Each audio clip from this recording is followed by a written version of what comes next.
Well, good morning, everyone, and welcome to the Wake Up Call. We are so glad you are here with us. What a great way to start our day together. I hope you are dialing in every single day and you are growing and learning in your walk with us. Today, we are talking about turning off the noise and being able to think. So we are still moving forward in The Little Things Matter by Todd Smith. And the book is 100 Ways to Improve Your Life Today. So maybe you have purchased the book. Maybe you've already had the book and you're just following along with us, and it's not a requirement. You don't have to have the book, but I love having the book in front of me, taking notes in the margins from what everyone is sharing on the wake-up call in the morning. It's so beneficial. So hopefully you are maybe doing the same. So turn off the noise and think. What do we got today?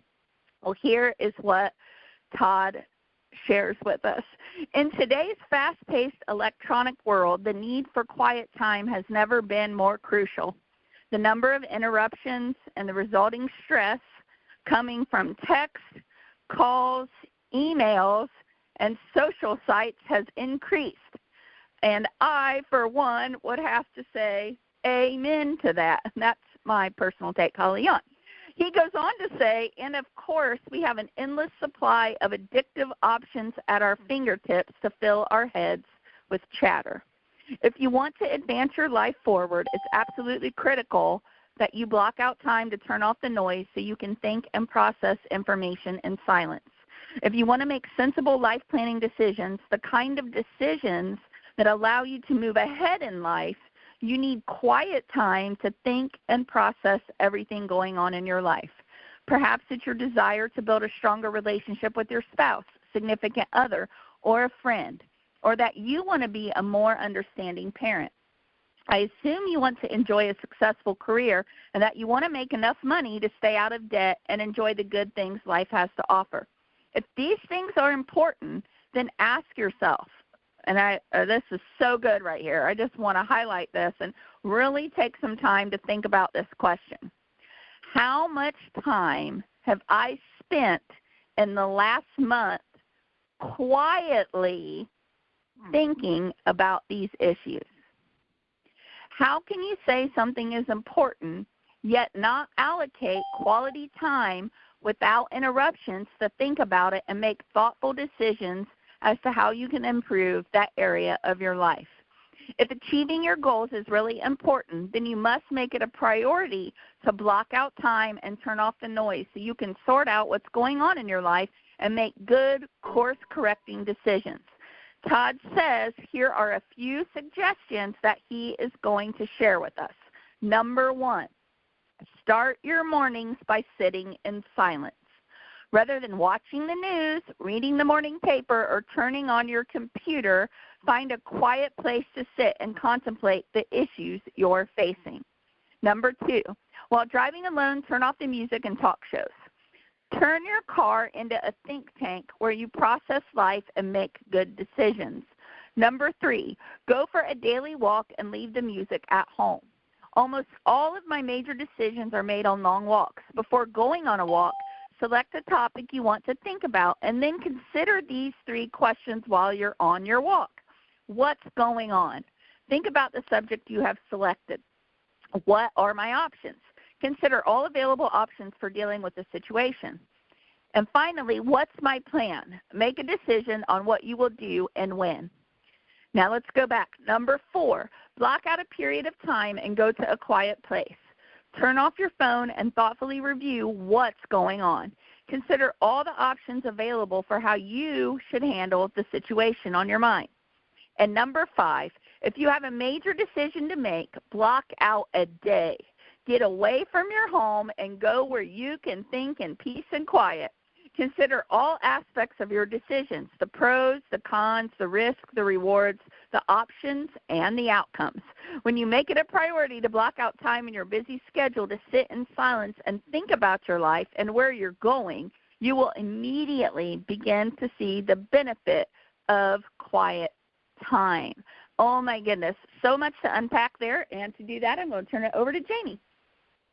All right. Well, so as, gosh, there's so many things that were kind of running through my head. One of the greatest things I love about these calls is just, Holli and I, in the morning before the call, whether it's our turn to share or not, we always kind of come together, and it's just time that we kind of talk about the topic, right? And it's not just a thing that we unintentionally do, but we do intentionally related to this subject. And I think, many times there's always going to be those people that give that feedback, like, man, I'm just too busy. I don't have time to do it. And I love, Shelley's perspective. He shares on the prayer call a lot, discipleship training. Like, God gave us 24 hours in the day. He didn't make that wrong. He gave us plenty of time to do what we need to do.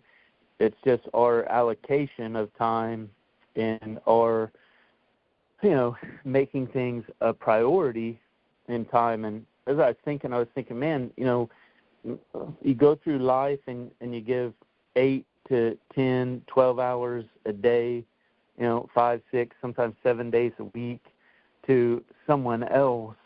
And when you ask, I can't give myself 15 minutes for myself, for my own dreams, for my own plans, for my own goals. And many times people will say they don't have time, right? We live in a Zoom world, on calls, social media. There's like a million distractions, but it's always amazing to me in what we do. People will say, well, I just don't have time. But yet, I don't have time for that Zoom. I don't have time for that call. Even sometimes this call, I don't have time for that call, but yet I'll be tagged in a Facebook post or commented on a post, and it's like you do have time, but you just don't make it a priority. And so there's so many things that are we just live in a distracted world, a disengaged world, Zoom world, always just, there's so many things to unpack about that, with distractions and Zooms. But, something we do, as a family, something Holli and I have always done is just, we always have said we need our alone time, right? And we get it in different ways, right? We both love to kind of make craft stuff or kind of decorate and, make stuff. Sometimes that alone time is together time, alone as a couple, right? Or marriage, it's important. It's time that we do, we do that. We do, date night about every 7 to 10 days where it's just Holli and I we make that an important time and kind of alleviate the distractions. And, the same thing, personally, it's just taking a little bit of time. Sometimes, for me, I love just kind of that time in the gym.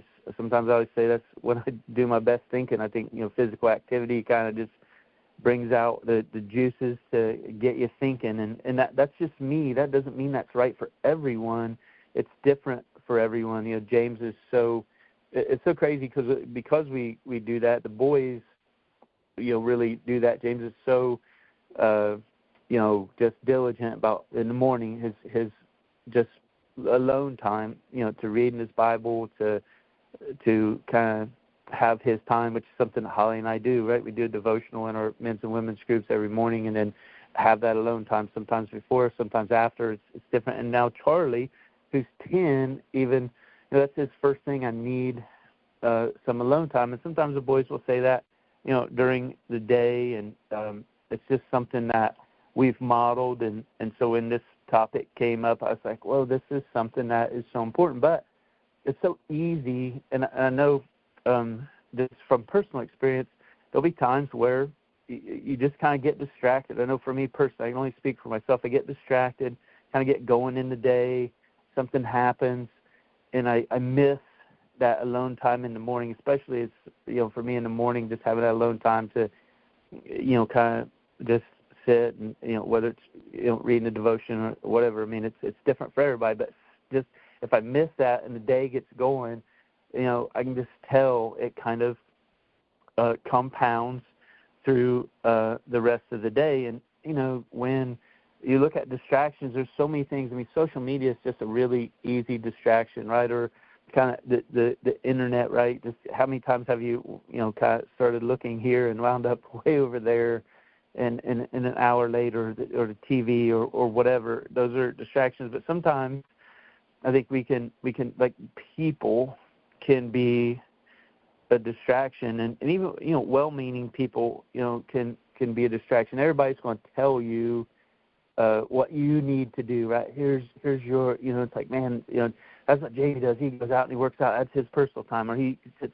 But that might be what's right for you. You got to decide what's right for you. I mean, sometimes the greatest thing for me is to sit down and just, kind of just work on a craft project or whatever, or just even quiet time sometimes. And it's different for everyone, but you have to make time for yourself, right? And sometimes well-meaning people can always, give you like advice on what to do. But for me, I always think you take advice from people that have what you want, right? And that's a really simple thing. And so, I'll turn it back over to Holly. But Bon Jovi said it best: "It's your life. It's now or never." Right? You're not going to live forever, so you got to do that for yourself and make time for you that's right for you. And then the most important thing after you take that time is action. You've got to do something about it. You can sit and think yourself into oblivion sometimes, and I say that from personal experience. At some point, you've got to get up and put one foot in front of the other. So with that, I'm going to turn it back to you. Well, I love that, and now I have the song stuck in my head, so that's going to be helpful today. Thank you, Janie.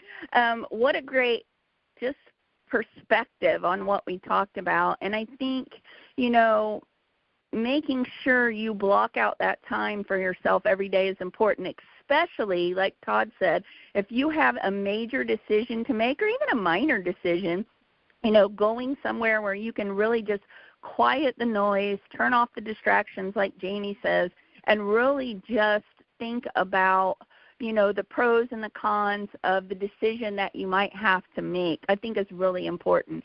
We homeschool here, so we started homeschooling, goodness, I think it was, let me think here, 10 years ago when we started homeschooling, 12 years. This is our 12th year. And so, we have a work-from-home business, so we're here together, all four of us, 24/7, 365. And so it's really important that we all have our alone time, and that we, when we have things that we're thinking about, or that we, have, important decisions to make, that we all go and we separate and we have that time, and then usually we come back together as a family or as a couple and we talk about those things. So I think it's very, very crucial that we, if you're not already doing this, that you start doing it, and it becomes a habit over time. And the more you do it, the easier it gets. And I know for me, I have to have my alone time. And sometimes it's just, one of my favorite things to do is getting in my car and going for a long country drive and just thinking, and personally just like talking out loud to God in my car, and just it relaxes me. I love just, driving with the windows down in the spring or summer, and just having that alone time, or just taking a walk. I know Todd mentioned that. I love to be outside. I love being here in the country where I can just breathe the fresh air and take a walk and, just get my head space right. I think it's just so important. So find out what it is for you. And like Jamie said, maybe you're telling yourself, man, I just don't have the time. I would say that is an excuse. And I say it very lovingly, because you do have time, and the question you got to ask yourself is, what am I doing with the time I have?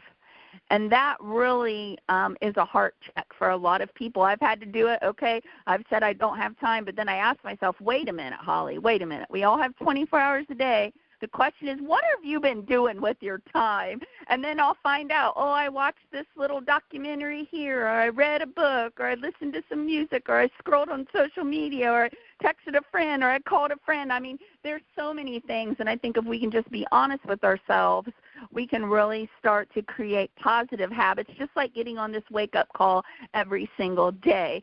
And I'm proud of you. If nobody's told you lately, I am proud of you. You are moving forward. You're committing to get on these wake-up calls. Way to go. I am cheering you on. We all are. Every one of us that are doing these calls in the morning, we are cheering you on. We hope that you continue to join us and maybe invite a friend on for tomorrow morning, because it is going to be awesome. So we appreciate you. We love you. Thank you for joining us. And I'll turn it over to Jamie, and he can open the line so we can all say goodbye.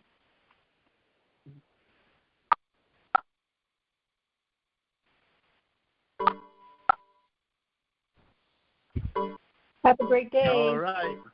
Goodbye. Have a great day. Great call. Have a great day. Thank you. Have a great day. Great call, guys. Thank you. Bye, everybody. Thank you. Very inspirational. Thank you.